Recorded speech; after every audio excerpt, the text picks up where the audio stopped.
El tema que vamos a presentar nosotros es el diseño urbano y la sustentabilidad. Las personas que estaremos dentro de esta presentación es Aparicio Hernández Letzaila, su servidor López Estrada Jaggi, mi compañero Noriega Trinidad Luis Antonio y mi compañera Pérez Martínez Ariana. Comenzamos con la introducción. En arquitectura y urbanismo es un tema que influye directamente en el proceso de diseño, construcción, tecnología y funcionamiento. Por esta razón es muy importante su estudio desde el punto de vista de los arquitectos y edificadores. Todo esto con el fin de reducir el impacto al ambiente por cuestiones de la industria de la construcción y arquitectura. Esto mediante la reducción de gastos en los recursos empleados, reducción de la contaminación del suelo, aire y agua, mejoramiento del confort interno y externo de los usuarios, ahorro económico y financiero en el proceso constructivo, reducción de los desperdicios derivados de este ciclo.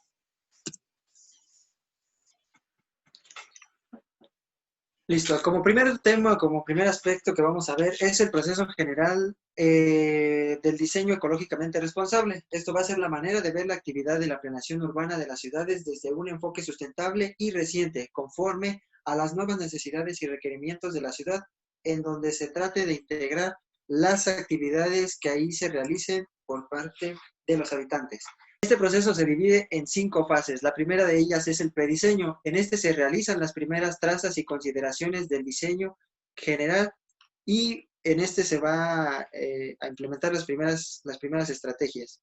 La fase 2 es la fase del anteproyecto. Son estudios y planos que se hacen bajo los primeros bosquejos de la fase preliminar de diseño, que cuentan con un trazado ordenado y que incluyen los elementos básicos de un proyecto. Como siguiente aspecto, tenemos a la etapa 3, que es el desarrollo del diseño, es donde se define el diseño detallado y ejecutivo del proyecto. Como penúltima etapa son los documentos y estudios para la construcción. En esta fase se realiza el resto de los documentos, estudios y planos para el diseño ecológicamente responsable del proyecto. Y por último, la quinta fase, que es la fase de la construcción, es donde se lleva a cabo y donde se ejecuta el proyecto. En esta fase se cierra el proceso de diseño del proyecto, ejecutándose a la obra de acuerdo a los estudios realizados previamente. Bueno, continuamos con los principios básicos del urbanismo sustentable. Empezamos con la peatonalización de las ciudades, esto es, diseñar los espacios urbanos dando la preferencia a los peatones. Continuamos con la conectividad urbana, que esto significa o quiere decir conectar los distintos puntos de la ciudad o zona de manera que no genere tráfico, que la comunicación sea más rápida, que disminuya el índice de contaminación de la zona por el tránsito de vehículos. También tenemos la diversidad en el uso de suelo, que esto es la existencia de diferentes espacios públicos en donde se manifiestan varias estructuras usando uso comercial, habitacional, todo esto respecto al uso de suelo y su tipología. Además, tenemos la diversidad en materia de vivienda, que esto se refiere a la variedad que exista respecto a la vivienda, específicamente en el aspecto de su tipología, costo y construcción. Estas pueden ser integradas en bloques y en una proximidad de unos con otros, que conformen barrios y colonias. También tenemos la calidad en arquitectura y diseño. Esta calidad se manifiesta tanto en belleza, confort y funcionalidad de los edificios y el conjunto que conforman el área urbana. También se integra a la estructura tradicional de barrios y colonias, que esto quiere decir que es una estructura funcional de distintas zonas de una ciudad. Por ejemplo, que la zona habitacional esté cerca del centro y el equipamiento urbano básico, en donde los problemas se llegue sin problemas y se llegue de un lugar a otro, de preferencia caminando.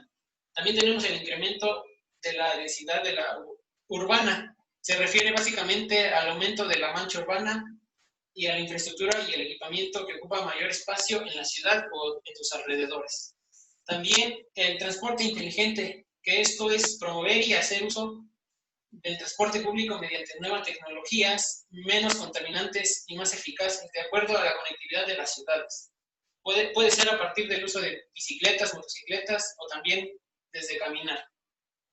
Seguimos con la sustentabilidad urbana, que este es el manejo apropiado de los recursos económicos disponibles para el control y manejo del aire, suelo, agua, energía, materiales y desechos. Esto para el beneficio de la comunidad, que puede ser en varios niveles, desde federal, estatal, regional y municipal. Y por último tenemos la calidad de vida, que son todos los puntos anteriores que tienen como un objetivo mejorar la calidad de vida de los ciudadanos mediante la generación de lugares y espacios sanos para la gente. Listo, continuando con el tema, vamos a ver los beneficios que nos trae implementar estos principios de un urbanismo sustentable.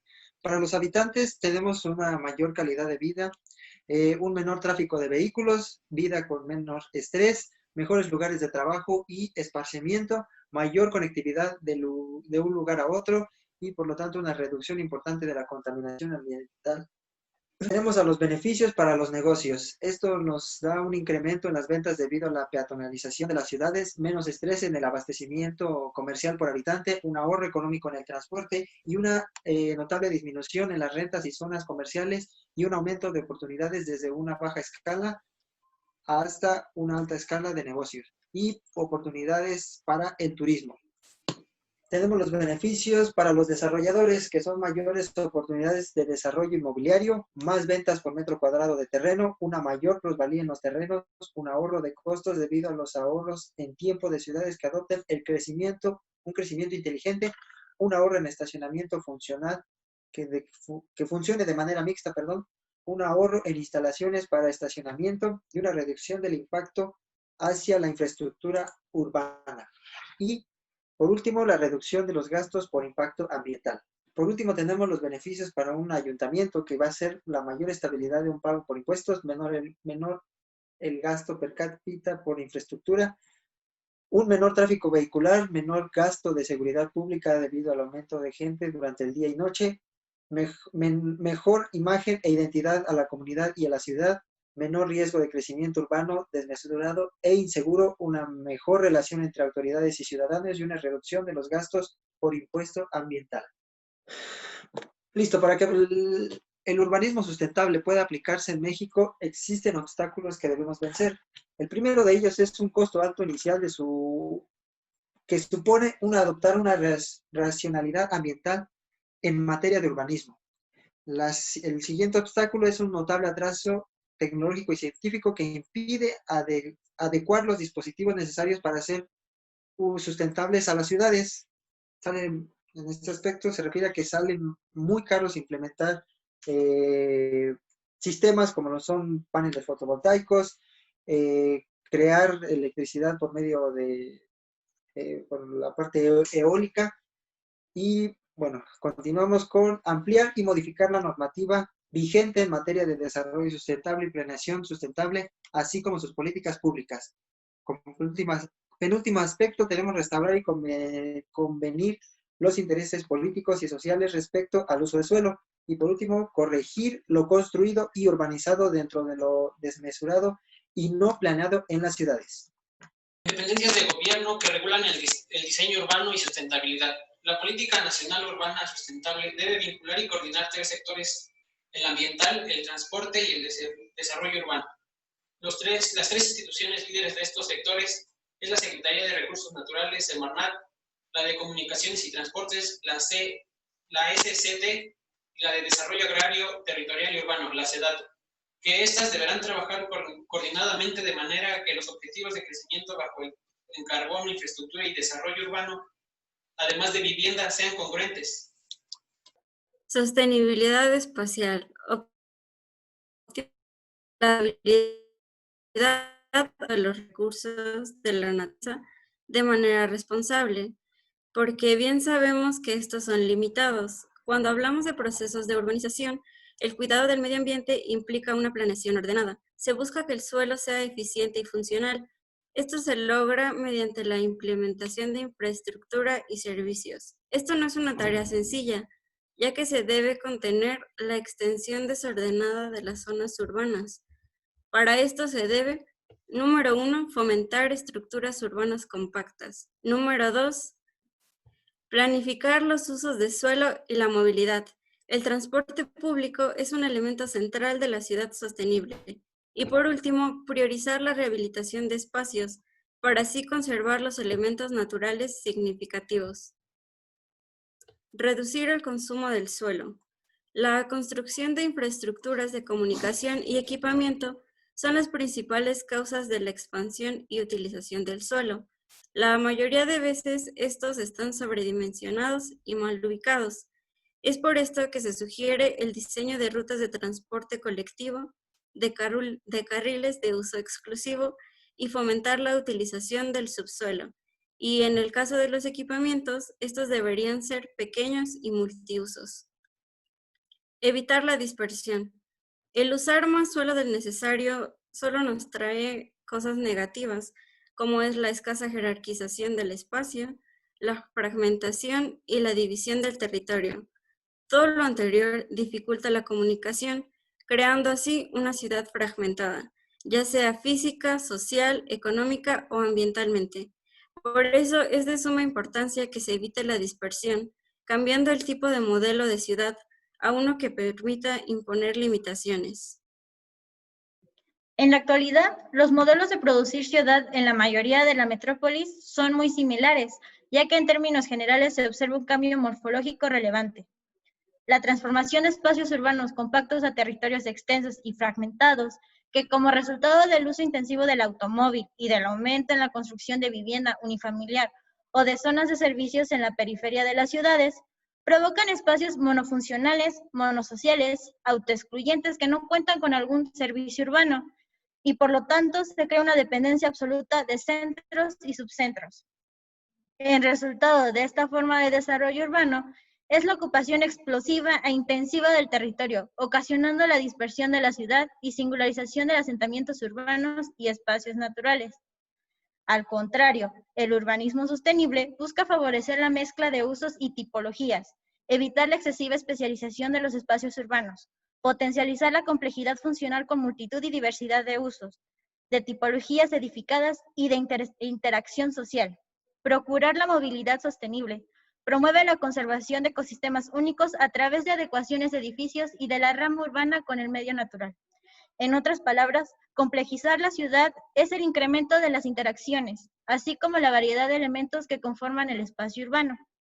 Tomemos una de las ideas de Christopher Alexander, quien dijo, la ciudad no es un árbol, en donde menciona dos formas de organizar la ciudad. La primera es por medio de una estructura jerarquizada, que se basa en la separación estricta de usos de suelo y se organiza por medio de una sucesión de centros y subcentros, que permite la distribución de equipamiento, infraestructura y dotación en la ciudad.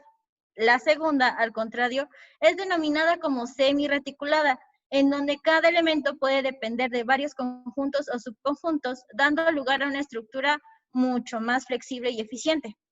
Es cierto el hecho de que tenemos que evitar la simplificación y olvidar la idea de zonificación, ya que estos provocan la separación de actividades físicas y funcional. Es necesario considerar la mixticidad en el uso del suelo, ya que generalmente las ciudades son caracterizadas gracias a su variedad. Controlar los estándares y densidades. Es una idea central e incuestionable en el urbanismo sustentable. La definición de límites, como resultado de ello, la construcción de la forma urbana. Dentro de los procesos de planeación de la ciudad, es una práctica común el uso de estándares.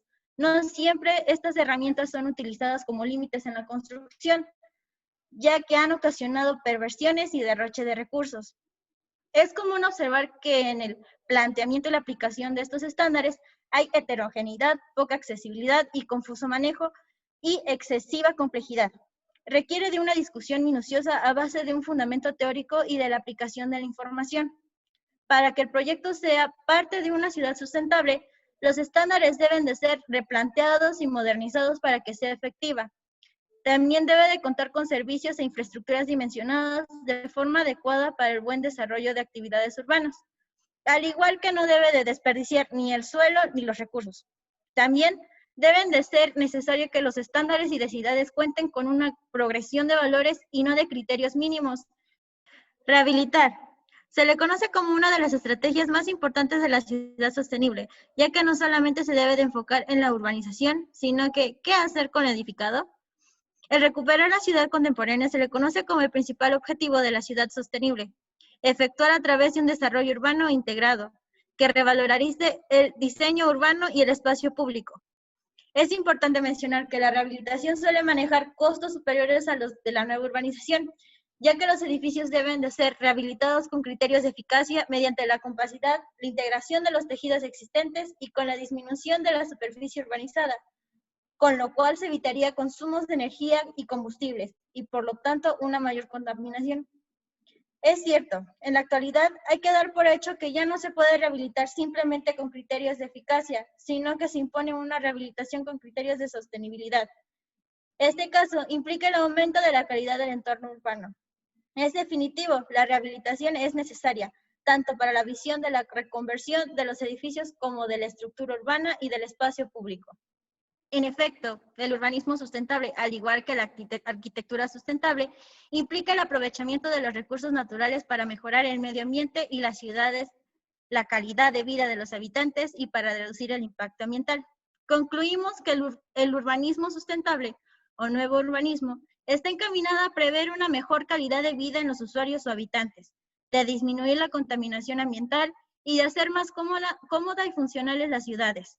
Para esto, es necesario realizar modificaciones, adecuaciones y reestructuraciones a la normativa urbana, junto con algunas políticas públicas que no están funcionando. Pero muy importante, mejorar la conciencia y cultura de la sustentabilidad en todas las áreas del conocimiento. Por eso, como estudiantes de arquitectura, debemos comprometernos a no cometer los mismos errores del pasado y a estar más informados sobre el correcto uso del suelo.